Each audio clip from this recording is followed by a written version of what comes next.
Past life आणि Akashic यातला काय डिफरन्स? आकाशिकमध्ये असं असतं की पर्टिक्युलर तुम्ही जे क्वेश्चन घेऊन जातात त्याचे तुम्हाला उत्तर मिळतात. जे मी विचारेल समजा की हे असं कसं होतं ते कसं होतं त्याचं मला आन्सर मिळेल. आणि पास्ट लाईफ मध्ये जे आहे तुम्हाला पूर्णपणे तुमचं आयुष्य बघायला मिळतं. आधीचं आधीच्या जन्मी मी काय होतो. मग ते किती असू शकतं, 5 जन्म, 10 जन्म, 20 जन्म, आपण असं जाऊ शकतो त्याला.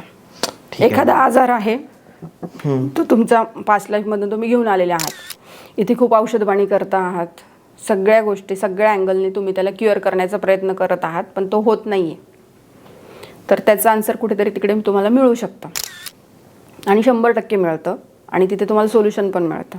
आता एखादी कमी वयाची व्यक्ती आहे, गुडघेदुखी आहे,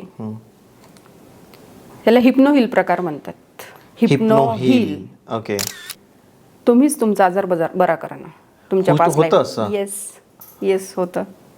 पूर्ण व्हिडिओ बघण्यासाठी यूट्यूबवर जाऊन बँटर विथ चेतन सर्च करा.